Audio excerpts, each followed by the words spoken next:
Hey everyone, Gene Eilebrecht from Blue Knight Studio here. So I posted my demon mask costume video yesterday. It's been getting a little bit of attention and some comments, so I wanted to quickly make a video just to kind of show you how the mask was made. This was really my second attempt at making a silicone mask using a somewhat similar process. It's probably the last time I'm going to use that process. I'll talk about that a little bit more as we go through this video, but I made some pretty serious missteps while I was putting it together. And just to let you know, the purpose of making these masks is not really just for Halloween, but I make films and I wanted to be able to make realistic silicone masks that would sort of move with the actors' faces. And because these were for film, I can't just rely on CFX. Even though CFX masks are the gold standard, I mean, they're ridiculously awesome. I wanted to be able to make masks for my own film purposes that were that level of quality, which is a lot to ask because CFX masks are, the best. So to that end, I looked up some online tutorials and then sort of tried to combine all of the best methods that I saw online to create my own masks. Unfortunately, I didn't get a whole lot of video while I was making this mask. I do plan on making a full video tutorial, kind of taking into account many of the mistakes that I made in the process, and showing you how to build one of these of your very own. But I did get a lot of still pictures while I was making this one, so I'll just kind of walk through those and discuss a little bit about what went into the build process here. So I started this process a couple of years ago, making a life cast of my face. And you can look up life casting. There are plenty of tutorials on that, so I really won't go into much detail about it. This is the resulting plastic head form. You can see that he's been through some stuff. You can never really quite get all of the clay off of it after you've put clay on it. But what I did is I cut off the ears, so you can see that the ears are kind of missing. There's just enough of the ear left that you can see where the tops and the bottoms are. This is so I can, sculpt on clay ears without having to worry about the hard plastic underneath. You can see here that I didn't put a whole lot of clay in some places. I did put a little bit in every place. The idea here is that you'll be replacing all of this clay with silicone so that it fits all the contours of your face perfectly. But there are some problems with this design. The main thing is I had my mouth closed when I made it. And what I've learned is that with a silicone mask, if you really want it to move with your face, you really have to get the lip cups to sit right on your lips. They have to fit pretty exactly, and they have to really fully cup around your lips in a way that this just doesn't allow. So when I created the sculpture, I molded some lips on top of my lips so that they all lined up, and I tried to give it as much space as I could so that I could get a nice lip cup in there. But it just wasn't enough. It just really didn't allow me to get enough of a silicone cup to really go inside of my mouth. The clay that I used to sculpt this was very cheap plastilina clay. It's an oil-based clay from craft stores. It's just kind of what I had on hand, and the same clay that I used when I did my first mask project years ago. I would not use this clay again. It turns out that it's just really not that great for this. It doesn't really hold in detail well enough. It's a little bit too soft at its hardest. But you can see that using this clay, I was able to achieve the level of detail that I wanted eventually. I did the initial sort of rough sculpting on it first, and then I used a heat gun to smooth all of that down. And then I did some skin texturing using some silicone skin texture samples that I bought online. They're basically just little pieces of silicone with a texture on them. You can kind of see them there in that picture. And I pressed that into the clay and repeated that texture and kind of mixed and matched textures until I was happy with what I had achieved with the sculpting. The final part of the sculpting process was to coat all of the clay with a clear acrylic glaze, and then on top of that glaze, spraying on a mold release product. I used a couple of different products here. The first was a clear acrylic that I bought at a craft store, just to kind of put a hard shell on top of that clay so it wasn't quite so soft. And then the Smooth On mold release spray is what I used to coat on top of that. So after spraying on the mold release spray, I began my least favorite part of this whole process, which is creating the mold. This is the part where you capture all of the detail of your sculpture and coat it in a hard plastic so that you can then use that to cast your silicone. So what I did is I drew a line to delineate the two different sides of the mold that I would be creating. As you can see here, I put the ear on the back and the horn ridges on the front of my mold. And then I began with a layer of low viscosity plastic. So this is a Smooth On product. I used one called Shell Shock. It is a extremely low viscosity, brushable plastic product. You just mix batch after batch after batch of this stuff and paint it on. And it's difficult and took hours. And then on top of that low viscosity plastic, you then put a thicker, more fibrous plastic. So this is what is called Plasti Paste, also from the Smooth On website. It bonds directly to that Shell Shock and creates a hard, very thick layer on top of that.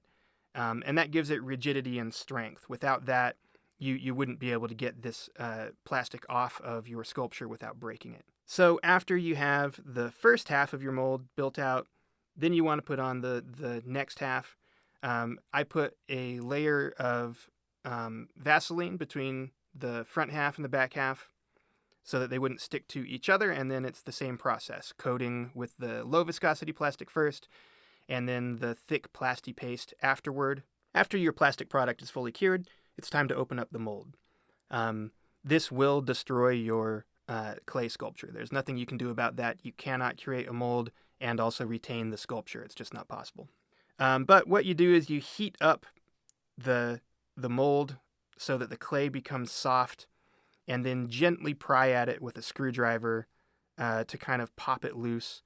And after working on it, I did eventually manage to get this open without a tremendous amount of breakage. You can see that the clay stuck to the interior of the mold. And then I was able to more or less get it off cleanly. And then it began the process of getting all of that clay off of the mold. And despite having a mold release product on there, it still did stick quite a bit to the interior of the mold, and it resulted in a lot of scraping. So this is the resulting mold. You can see it's a two-part mold. The front part consists of the face as well as the little horn nubs that kind of hold the horns in place. And then the back of it is the spine, the back of the mask, as well as the ears. This was probably my biggest mistake. Having the ears attached to the back and fully encased there. It would have been fine if half the ears were in the back and half were on the front. And it also would have been fine if I had taken the ears off of the original sculpture and molded them separately. But the reason that I didn't is I really wanted to have the ability for the interior of the ear to go into my ear. So if you look at my head mold, there is enough of the ear remaining that you can actually get right into the hole. And the idea was that I wanted to be able to have the ears line up with my own ears so perfectly that I would actually be able to poke the silicone material into my ears, and it would sort of act like a real ear and conduct sound. And the result of that actually is great. It worked wonderfully. But the problem that I had was that when you have pins like that on the interior of your mold, so this was on the head mold, and these two pieces that go into the holes of my ears were just clamped on to the mold. I didn't really think about that when I did this. So what I had to do is actually like really pull this and flex it to get it off of this plastic head. And I was worried the entire time that I was going to break it. And it ended up being just a huge pain in the butt. And it did cause a little bit of damage that I had to repair later on. So I think in the future, I'm definitely going to rethink how the ears are done altogether. One of the concepts I had when I started creating this mask was that the ears would be made of a different material than the rest of the mask. I wanted the ears to be kind of rigid, like real ears, that cartilagey feeling, and the rest of the mask to be more flexible and stretchy.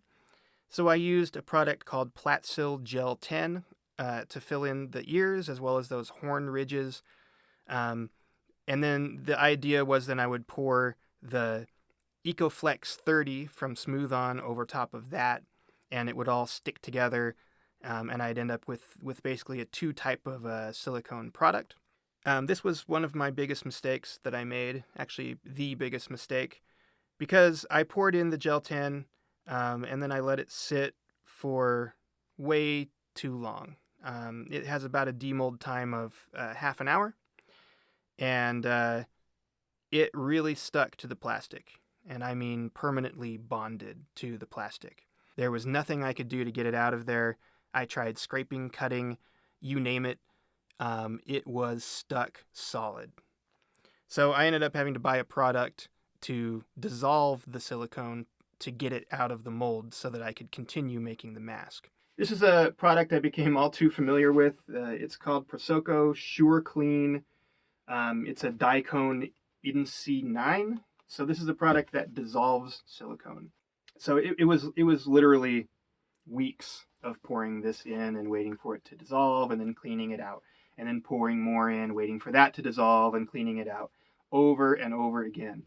And this jug of chemical cost me about $100, so it was a pretty pricey mistake, and very, very time consuming, obviously.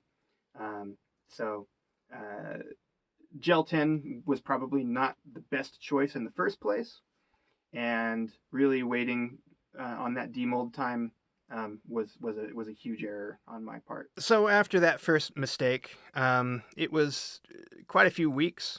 In between, I had to order the product to dissolve the silicone and then actually go through the steps of dissolving the silicone. I continued on, and this is what's called a brush-in mold.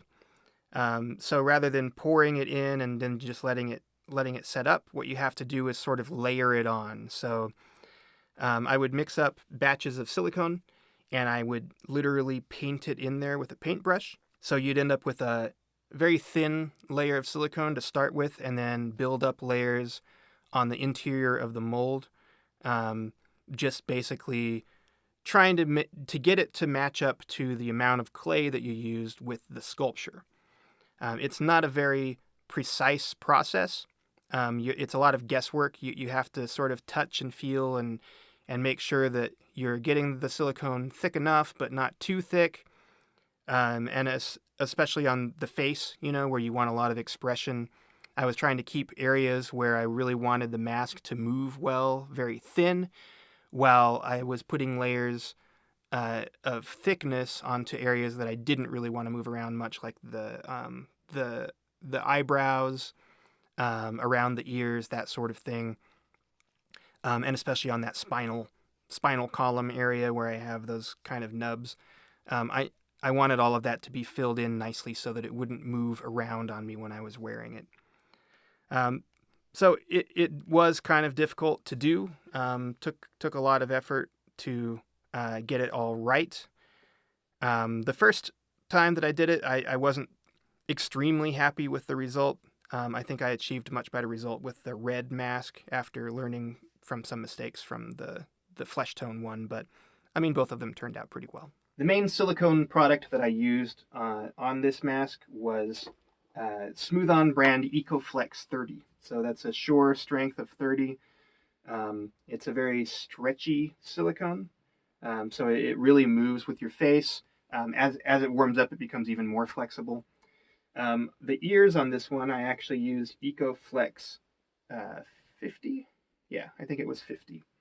just to make them a little bit more stiff. I didn't really like the idea of them being quite as floppy as this. So what I did is I poured the horn nubs here and these ears in EcoFlex 50, and then I brushed in the rest of this onto the mold using the EcoFlex 30. I would use those products again. I'm very happy with them. On the very first one that I did, I actually used a different product. So this ear is made out of Gel 10. It's a Platsil product. And Gel 10 is supposed to be a shore strength of 10. The shore strength scale is a little bit misleading. So a shore strength of 10, you would think that would be significantly softer than the shore strength of 30 for the EcoFlex that I use.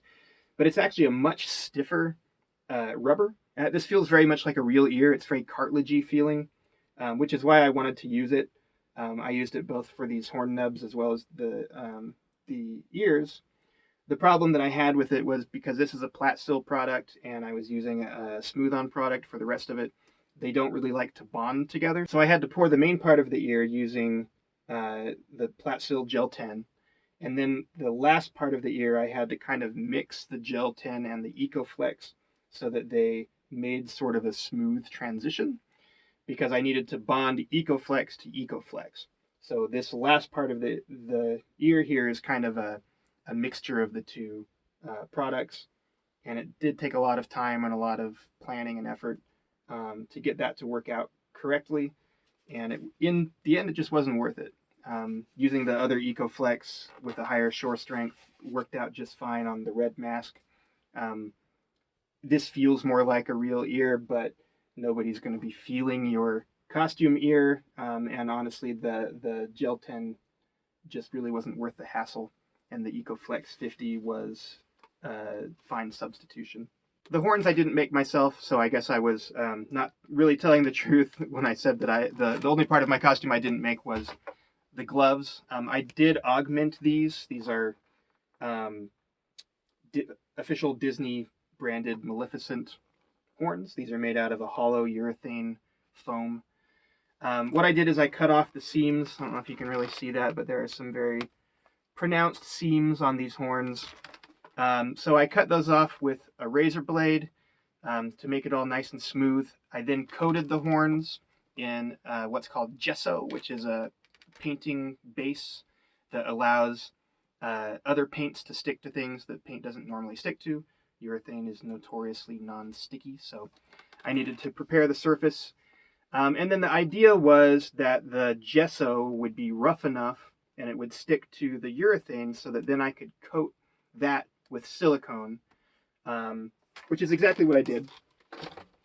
And it sort of worked. So if you look at the horn here, this is a layer of silicone on top of a layer of gesso on top of the original urethane horn. But it did not work to the degree that I would have liked. So I do end up getting a little bit of delamination, a little bit of separation here. In fact, on this particular one, on the back of the horn here, you can kind of see, I don't know if you can see that here, but it's pulling away. So the force of this little nub here kind of flexing against the thin layer of silicone on the top is pulling it away from the urethane plastic. So I have to be really careful when I put this on and take it off that I don't put undue pressure on this area, because everything here is just sort of stuck on, and it's a little fragile. But it did work overall. These horns are nice and large, and they look impressive. They look heavy. They're not. They're extremely light. So I'm pretty happy with the way that the horns turned out. However, if I were to do this again, what I would do is I would probably want to coat that urethane foam with something that sticks to it a little bit better and has maybe more of a fibrous quality. So maybe mixing in some lint of some sort, cotton fibers, something like that, with the gesso or whatever other sticky thing that I would use to coat the horns with, so that the silicone itself has something to grab onto. Because the silicone just didn't really stick to the gesso the way that I planned. It sort of resisted sticking the way that silicone resists sticking to pretty much everything. Um, and if there were some fibers, then that would have actually mixed in with the silicone itself. It would have been harder to make it look smooth the way I did, but I think that the trade-off would have been worth it, just to have everything stuck down a little bit better, and I wouldn't be constantly repairing these or worrying about them the way that I am right now. This is where I finally got the resulting mask to come out of the mold in one piece. I'm just holding the horns up there to kind of illustrate what it'll look like when it's finished. You can see that the color that I used is a very light flesh tone. You really want to use the lightest color that you plan to have in your finished mask as your base. So now what I have to do to this is to cut off the seam marks, and you just do that using a razor blade.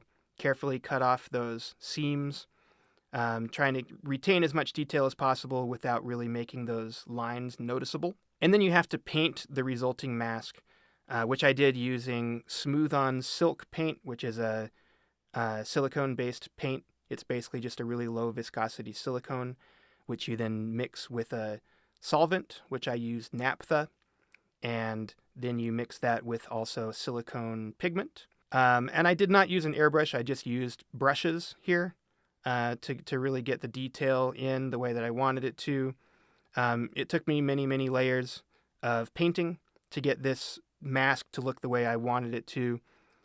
In the end, it's probably more purple than I wanted it to be, but, you know, I think it still turned out pretty well. This is a test video of me wearing the first mask. In this video, I'm not using any adhesive product. It's just the mask sitting against my face via friction. You can see that it's pretty expressive. It moves pretty well with my face, but it's not perfect. It does separate at the lips a lot, and it slips around on my face quite a bit. One of the things I didn't like about this very first mask that I made was that the eyes kind of sit a little wide. It kind of gives me this Down syndrome-y look. And it's just because I didn't put enough silicone in between the eyes when I was brushing it into the mold. So I left that area just a little bit too thin, and it allowed that area to flex outward just enough to kind of give me that sheep-like appearance, which is an interesting look, but not what I was going for here. I wanted it to be a little bit more scary, and this guy looks a little bit more like a Muppet or a Star Wars character than a demon, which is cool, but not what I wanted. So I decided when I saw this that I would go ahead and just add some earrings to this to give this a little bit more of an interesting character look. And I'll probably be using this as more of a satyr sort of character or something like that if I ever include it in a film. He probably won't be a demon. But I really wanted a demon mask, so I decided to do a second one in typical demon red and kind of learn from these mistakes that I made when I poured my first mask or when I brushed in the first mask. One of the really great parts about having a mold is that you can make as many resulting masks from that mold as you want. So I didn't get a lot of pictures of making that second mask because the process was exactly the same as making the first one. But you can see here I am wearing the first mask while holding up the second mask. I think that they both turned out well. They're good for different characters. You know, the demon one, the red one is good as a demon. The flesh tone one is good as more of a satyr sort of character or something like that. So here you can hopefully see the level of detail and skin texturing I was able to get with this, both with the painting and also the texturing tools in the sculpting process. Get a nice close-up here. You can see that there is a distinctive texture to all of the skin. The red one shows up a little bit better for some of that. It took a long time to get all of that skin texture in there for that level of detail so that nothing was really smooth because nothing in nature really is. So you really, really want to focus on that skin texturing if you want it to look very realistic. Putting the mask on is always a bit of an adventure. I'm not super great at it. What I usually do is just sort of pull it on around the neck first.